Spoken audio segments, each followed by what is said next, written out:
Yo les Inos, c'est Lilton Maurice et aujourd'hui on va faire un petit tuto simple et rapide. Je vais vous montrer comment retoucher la peau d'un modèle sur une photo en moins de 5 minutes. Normalement à la fin de cette vidéo, vous aussi vous saurez retoucher la peau de modèle sur une photo. Juste avant que la vidéo ne commence, je vous invite tous à vous abonner en masse sur ma page Instagram. Je suis actif quotidiennement. Je poste beaucoup de publications, je publie des stories tous les jours et j'essaie de communiquer un maximum avec vous, alors n'hésitez pas à me rejoindre. Pour ce tuto, on va utiliser le logiciel Photoshop. Alors ne soyez pas inquiets, vous allez voir que retoucher la peau, c'est pas si compliqué que ça. D'ailleurs, je tiens juste à préciser que j'ai pas la meilleure façon de faire, il en existe des dizaines et des dizaines. Mais en tout cas, moi c'est celle que j'utilise pour mes photos. Dans un premier temps, je vais vous montrer comment faire pour enlever les boutons, les cicatrices, les rides et tout ce qu'il y a de moche sur un visage. Non, pas le nez, ça ferait chelou.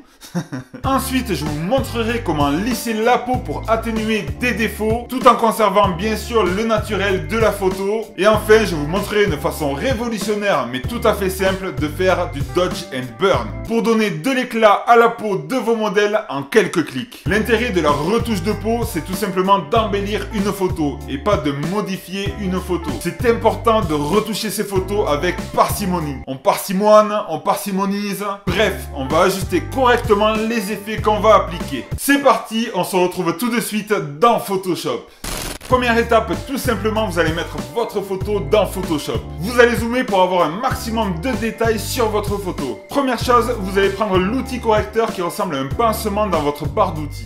Pour cet outil, vous prenez une épaisseur à peine plus large qu'un bouton. Vous allez aller sur une surface propre de la peau de votre modèle. Et en faisant Alt, clic gauche, vous allez prendre un échantillon de la peau. Et ensuite, vous allez faire des clics gauche sur tous les boutons du visage du modèle. Naturellement, n'hésitez pas à grossir l'épaisseur de votre outil et également à prendre d'autres échantillons sur le visage. N'oubliez pas, pour prendre un échantillon, il suffit de faire Alt, clic gauche. Normalement, en 30 secondes, 1 minute, vous aurez fait l'intégralité du visage de votre modèle. Cette technique marche également pour les cicatrices ou les rides. Une fois cette étape terminée, on peut voir une nette amélioration sur la peau de votre modèle. À vous de faire un petit avant-après. D'ailleurs, vous pouvez voir sur ma photo que le résultat est déjà flagrant. C'est impressionnant.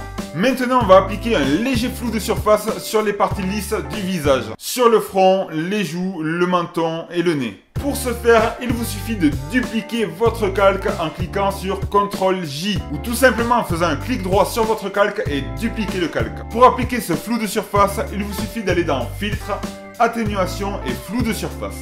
Il faut que le flou soit léger, qu'il lisse tout juste votre peau. En l'occurrence, pour ma photo, j'ai mis un rayon de 20 et un seuil de 15. Ensuite, vous cliquez sur OK pour confirmer l'effet. Une fois que vous avez appliqué ce flou de surface sur votre calque, vous allez ajouter un masque de fusion sur la barre d'outils en bas des calques. Puisque l'effet flou de surface est appliqué, on va l'enlever avec le pinceau noir. Donc vous prenez un pinceau noir à 100% et vous gommez l'intégralité de l'effet sur la photo. Et ensuite, pour rajouter cet effet, on va prendre un pinceau blanc. Donc si vous prenez un pinceau noir, ça supprime l'effet. Si vous prenez un pinceau blanc, ça remet l'effet. Sur votre pinceau blanc, mettez une épaisseur moyenne et mettez une opacité d'environ 40-50%. Puis délicatement, vous allez remettre l'effet sur la peau. Et vous allez voir que ça va atténuer encore plus tous les défauts de la peau. C'est vraiment merveilleux. Faites ça surtout sur les parties lisses, donc le front, les joues, le menton, entre le nez et la bouche et sur les paupières. Ça y est, l'effet est appliqué, vous avez juste à fusionner vos deux calques pour n'en faire qu'un seul. On commence petit à petit à avoir un résultat très correct. Je sais pas ce que vous en pensez, dites-moi dans les commentaires. Ensuite, la troisième et dernière étape, on va faire un dodge and burn, ou du moins quelque chose qui y ressemble, parce qu'un dodge and burn c'est très long et très compliqué. Mais j'ai une petite technique des familles très simple à vous conseiller. Vous allez tout simplement ajouter un nouveau calque en allant dans Calque, Nouveau et Calque. Vous allez aller dans Mode et le mettre en lumière tamisée. Et ensuite, vous allez cocher sur couleur neutre pour le mode de lumière tamisée 50% de gris. Vous cliquez sur OK et hop, un petit calque gris vient de se créer. Ça n'a pas du tout détérioré votre photo, c'est normal. Avant d'aller plus loin, un dodge and burn en fait, ça permet de donner de l'éclat à la peau. C'est un peu comme un maquillage en fait. Les maquilleuses pour elles, ça serait plutôt le contouring. En photo, c'est le dodge and burn. Ça va permettre de donner beaucoup plus d'harmonie à l'éclat de la peau, donc aux hautes lumières et aux basses lumières, et ainsi faire ressortir le visage de notre modèle sur la photo. Une fois le nouveau calque gris créé, vous prenez le pinceau blanc.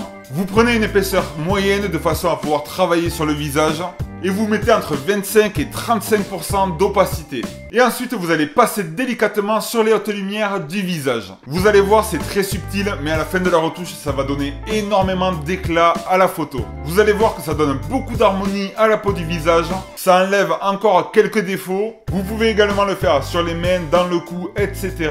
Puis ensuite, vous allez prendre un pinceau noir, toujours une épaisseur moyenne pour travailler sur le visage. Mais cette fois-ci, vous allez mettre une opacité entre 15 et 25%.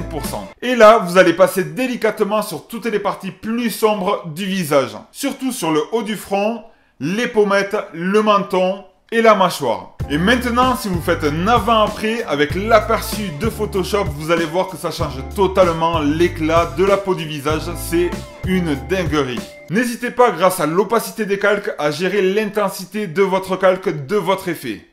Et voilà les Inos, normalement, maintenant vous aussi vous savez retoucher la peau de vos modèles sur vos photos. Surtout, dites-moi dans les commentaires ce que vous avez pensé de cette vidéo. Je le répète, c'est une méthode parmi tant d'autres. Il en existe des dizaines et des centaines. Personnellement, je trouve que c'est une méthode rapide et efficace. Les amis, n'oubliez pas le petit pouce bleu pour soutenir la chaîne. N'oubliez pas de vous abonner et d'activer la cloche pour être au courant des prochaines vidéos. Et surtout, n'oubliez jamais, un Zinos reste un Zinos. C'était Lilton Morris. Béo béo.